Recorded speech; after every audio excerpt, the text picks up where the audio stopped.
Bismillahirrahmanirrahim. Assalamualaikum warahmatullahi wabarakatuh. Salam sejahtera untuk kita semua, saudara-saudari sebangsa dan setanah air.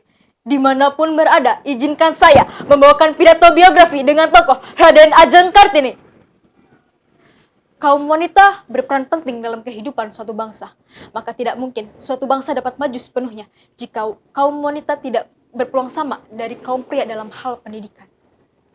Hadirin yang berbahagia, seorang wanita tangguh yang berasal dari tanah Jepara, yang terkenal dengan jiwa emansipasi wanita yakni Raden Ajeng Kartini. Jepara, 21 April 1879, membawa perbaikan martabat manusia terkhususnya kaum wanita. Anak kelima dari 11 bersaudara, kandung dan tiri, Kartini adalah putri seorang bupati, yaitu Raden Adipati Aryo Sosroningrat dan ibunya bernama Mas Ayu Ngasirah. Ia adalah gadis sederhana yang terlahir sebagai rakyat jelata. Ia adalah putri seorang kiai di Teluk Awur, Jepara.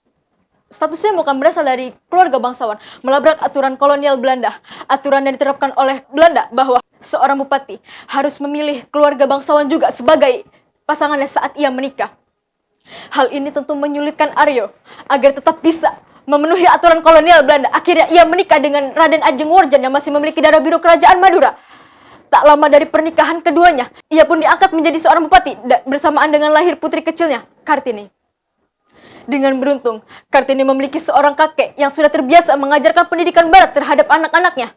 Karena pemikiran kakeknya sudah terbuka luas itu, akhirnya pada usia 12 tahun, ia mendapat kesempatan untuk mengenyam pendidikan di ILS. Kecerdasan Kartini semakin terasah di dunia sekolah. Namun, hal itu tidak dapat bertahan lama karena pada usia 15 tahun ia harus dipinggit seperti wanita lain di masa itu. Ia pun merasa gundah. Dengan beruntung, ia memiliki sahabat bernama Rosa Abendanon di negeri Belanda. Pertukaran pemikirannya dilakukan lewat dengan surat menyurat. Dalam suratnya, ia menggambarkan perempuan Jawa akibat lingkungan adat. Perempuan Jawa harus dipinggit, dinikahkan, dan bahkan harus rela dimadu. Kecerdasan Kartini semakin terasah di dunia sekolah. Kecerdasan Kartini pun membuat Kartini mempelajari pola pikir wanita Eropa. Buku, majalah, bahkan surat kabar habis ia lahap. Dari apa yang telah ia baca, Kartini tahu bahwa wanita Eropa dengan wanita di Indonesia sangat berbeda di kala itu. Di Indonesia, wanita memiliki status yang rendah. Di Indonesia, wanita tidak memiliki kesamaan, kebebasan, serta otonomi. Hal itu membuat Kartini tergugah dan bertekad untuk mengubah nasib kaumnya. Selain itu juga, kakak kandung Kartini, Sosro Kartono, berhasil mendukung Kartini dengan memberikan buku pelajaran dari Belanda. Selama pinggitannya, ia berguru dengan Mary Ovingsur. Selama pinggitannya juga, ia membuka sekolah perempuan pertama di rumahnya dengan mempromosikan seni ukir Jepara dengan tulisannya. Selain itu, ia mengirim surat kepada Jack Henrich untuk meminta beasiswa di negeri Belanda. Namun, belum sempat ia menerimanya. Pada usia 24 tahun, ia harus dinikahkan dengan Adipati Aryo Singgi. Seketika, cita-cita Kartini menjadi sirna. Namun, saat menjelang hari pernikahannya, pemikiran Kartini terhadap perempuan adat Jawa akhirnya melunak. Ia berpendapat bahwa pernikahan mempunyai keberkahan tersendiri. Ternyata, calon suami Kartini mengerti jalan pikir Kartini. Ia pun mendukung Kartini untuk mendirikan sekolah khusus wanita. Dan ia pun menyarankan agar ia menulis buku yang menarik. Namun, sayang, takdir berkata lain. Pada usia 25 tahun, 4 hari setelah melahirkan anaknya, ia pun wafat. Ia dimakamkan di Desa Bulu, di Kota Rembang. Kematian Kartini mengejutkan banyak orang. Karena semasa Kartini mengandung dan melahirkan, ia nampak terlihat sehat. Tak disangka, surat-surat yang berhasil dikumpulkan oleh Jack Henrich menjadi cikal bakal percetakan buku dengan judul Dari Gelap Terbitlah Terang. Setelah diterbitkan menjadi buku, banyak terjadi kontroversi. Tidak hanya itu, penetapan Kartini sebagai pahlawan kemerdekaan, pahlawan nasional, sempat menjadi pertentangan. Banyak yang merasa berlebihan jika Kartini dinobatkan sebagai pahlawan kemerdekaan.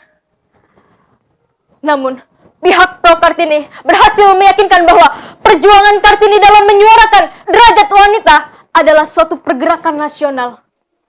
Pada akhirnya, pada tanggal 2 Mei 1964, Insinyur Soekarno menetapkan Kartini sebagai pahlawan kemerdekaan nasional. Tidak hanya itu, Insinyur Soekarno juga menetapkan pada tanggal 21 April diperingati Hari Kartini.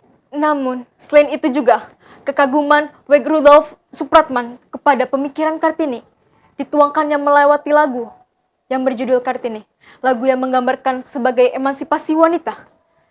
Akhirnya, pada tahun 1929 terciptalah lagu tersebut. Ibu kita Kartini, putri sejati, putri Indonesia, harum namanya. Ibu kita Kartini, pendekar bangsa, pendekar kaumnya untuk merdeka. Wahai ibu kita Kartini, putri yang mulia, sungguh besar cita-citanya bagi Indonesia. Mungkin hanya itu saja pidato yang dapat saya sampaikan. Kurang lebihnya mohon maaf.